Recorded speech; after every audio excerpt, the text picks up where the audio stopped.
La revolución industrial comenzó a mediados del siglo XVIII en Inglaterra y fue un proceso técnico porque cambiaron las formas y las maquinarias para producir.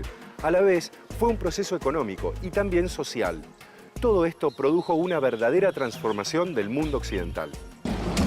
La llamada revolución industrial, entre otros aspectos, convirtió a Inglaterra en el primer productor textil del mundo. Y para la sociedad, también fue una época de profundos cambios que alcanzaron a hombres, mujeres y hasta los niños.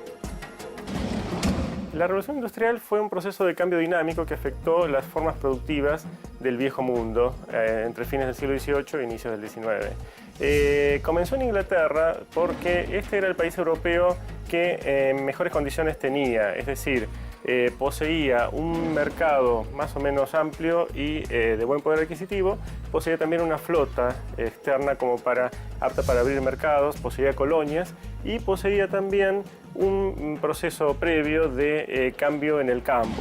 Alrededor de las nuevas y grandes fábricas inglesas se fueron formando barrios, habitados por los hombres y mujeres que llegaban a las ciudades buscando empleo.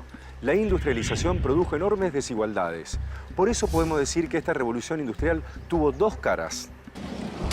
Por un lado, la realidad de los obreros, explotados, con salarios miserables y jornadas extenuantes de trabajo en pésimas condiciones. Y por otro, los avances tecnológicos, el aumento espectacular de la producción, que generó para algunos grandes riquezas. Y es ese aumento increíble de la producción el que tendrá consecuencias en el Río de la Plata.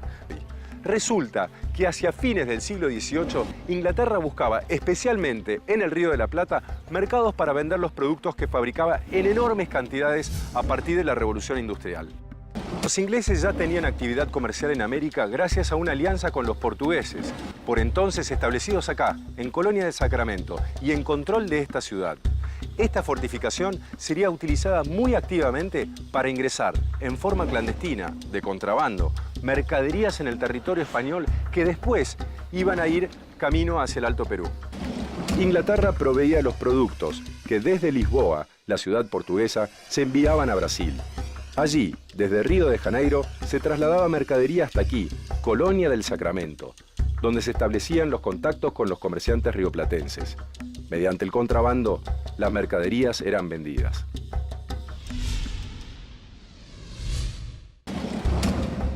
La ruta del dinero de estas ventas también es curiosa. Desde el Río de la Plata, el dinero viajaba a Río de Janeiro, desde donde la flota portuguesa lo llevaba a Lisboa. Desde allí, una proporción se mandaba a Londres. Y así se cerraba el ciclo de este comercio ilegal. Luego, de otra forma, el comercio británico se iba a fortalecer en la zona del Río de la Plata.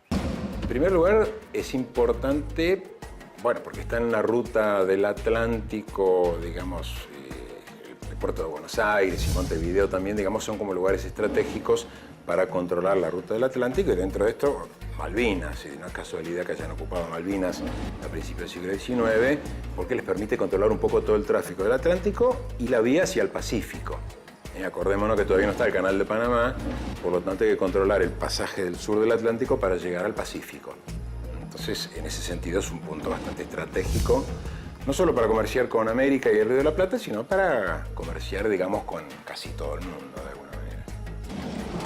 Resulta que en Inglaterra, en el siglo anterior a la Revolución Industrial, el siglo XVII, se produjeron cambios políticos, económicos, que transformaron la organización feudal de la sociedad. Esa organización feudal había sido la de la Edad Media, y estos cambios en la sociedad permitieron en Inglaterra el proceso de industrialización. Pero en el resto de Europa estos cambios no se habían producido.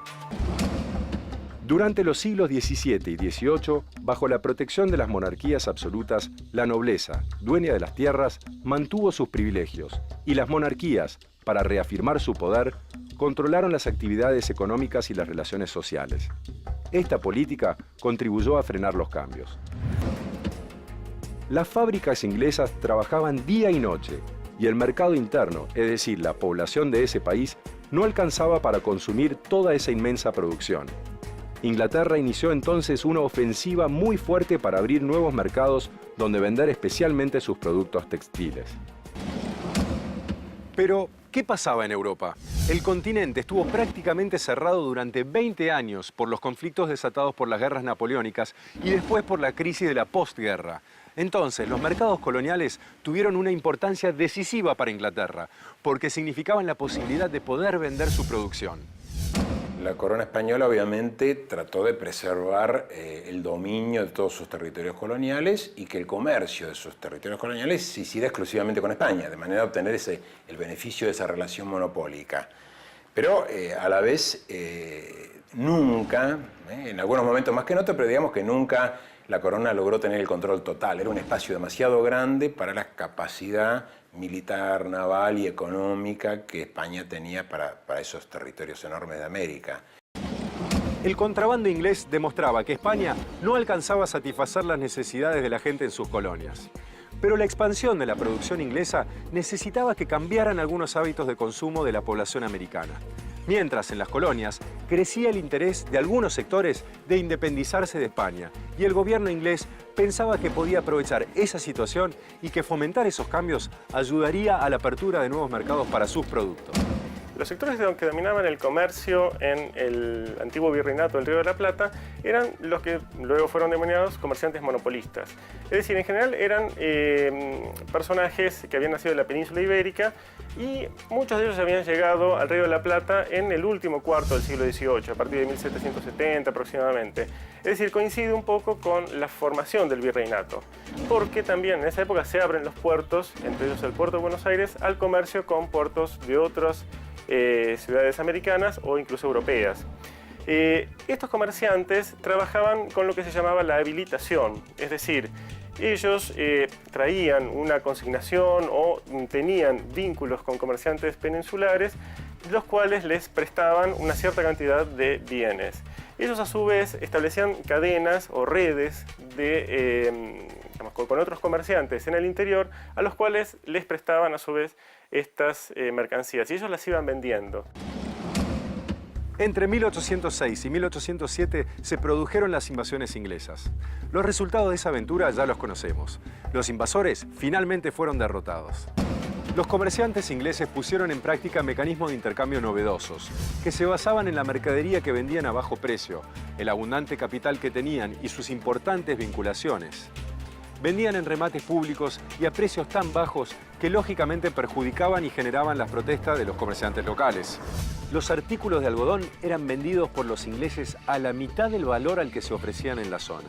Lo mismo sucedía con otros productos textiles. Bueno, si bien los ingleses predominan en el comercio rioplatense durante las primeras décadas del siglo XIX, pronto empezaron a sufrir competencia. Los demás países de Europa ingresan en la revolución industrial, empiezan a producir cada vez mayor cantidad de bienes manufacturados y buscan también mercados. Sí, se puede decir que la relación del Río de la Plata con Gran Bretaña tiene varias etapas, pero hay como un corte alrededor de 1830 o algunos cambios significativos, ¿no? Varias razones. Por ejemplo, hasta fines de los 30 hay cada vez una relación más fuerte con Gran Bretaña. Si uno observa, por ejemplo, las exportaciones e importaciones de mercancías 1810-1830, la presencia británica es cada vez mayor.